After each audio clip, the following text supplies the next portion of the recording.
ఈ మధ్యకాలంలో మంత్రి రోజా గారి కామెంట్స్ బాగా హాట్ టాపిక్గా మారాయి. మెగా ఫ్యామిలీలోని ముగ్గురిని సొంత ఊర్లోనే ఓడించారని చెప్పేసి ఈ కామెంట్. దీనికి నాగబాబు గారు కౌంటర్ ఇచ్చారు. కానీ ఒక పడవ ఎక్కేటప్పుడు ఆ పడవకి ఎన్ని బొక్కలున్నా ఎదుక్కోవాలి. ఒకరిని ఒక మాట అనేటప్పుడు మన వైపు ఎన్ని బొక్కలున్నా ఎదుక్కోవాలి. రోజా గారికి కరెక్ట్గా ఇదే సరిపోతుంది. ముగ్గురు ఓడిపోయారని అన్నారు. సరే, దానికి కారణాల తర్వాత చెప్తాను. కానీ రోజా గారు ఏమన్నా ఎట్ ఏ టైం గెలిచారా? 2004లో ఎక్కడ ఓడిపోయారు? 2009లో ఎలాగో ఓడిపోయారు? తర్వాత కదా గెలిచింది. కాబట్టి సొంతూరులో రోజా గారు కూడా ఓడిపోయారు, సొంత ప్రాంతంలో. ఇక నాగబాబు గారు ఓడిపోవడానికి కారణం ఏంటంటే అప్పుడు ఆ పరిస్థితులు జనసేనకు అనుకూలంగా లేవు. కానీ చిరంజీవి గారిని, పవన్ కళ్యాణ్ని కావాలని ఓడించింది వైసీపీ, చాలా పట్టుబట్టి ఓడించింది. అయితే ఇక్కడ చిరంజీవి నిజంగా మెగాస్టార్.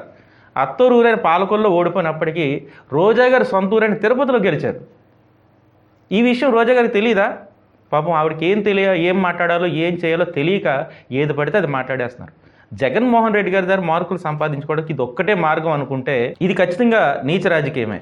అయితే రోజా గారు మాట్లాడేటప్పుడు తను ఎంత మెజారిటీతో గెలిచాను, ఎక్కడ గెలిచాను, ఎలా గెలిచాను అనేది కూడా తెలుసుకోవాలి. 2014లో గెలిచినప్పుడు ఆవిడ మెజారిటీ ఎంత? కేవలం 2700 ఓట్లు అంతే.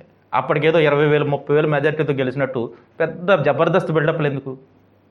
ఇక మొన్న 2019 ఎన్నికల్లో ఎంత మెజారిటీ వచ్చింది? ఈడ్స్తంతే 900 800. దీనికి ఏదో మొత్తం రాష్ట్రంలోనే అత్యధిక మెజారిటీతో గెలిచినట్టుగా రోజా గారికి ఎందుకు ఇంత బిల్డప్లు? కాబట్టి ఎదుటి వాళ్ళని మాట్లాడేటప్పుడు ఏం మాట్లాడాలి, ఎలా మాట్లాడాలి అని తెలుసుకోవాలి.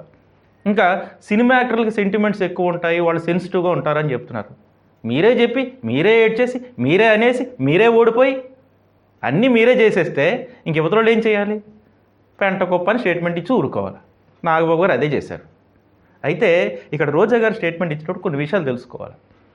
ఇలాంటి స్టార్ ఇమేజ్ ఉన్న వాళ్ళకి సొంతూరు కన్నా పక్కూరులోనే ఎక్కువ ఫ్యాన్స్ ఉంటారు. సొంతూరులో ఎంత ఫ్యాన్స్ ఉంటారో పక్కూరులో కూడా, పక్క నియోజకవర్గాల్లో కూడా అంతే ఫ్యాన్స్ ఉంటారు. రాష్ట్ర వ్యాప్తంగా ఫ్యాన్స్ ఉంటారు.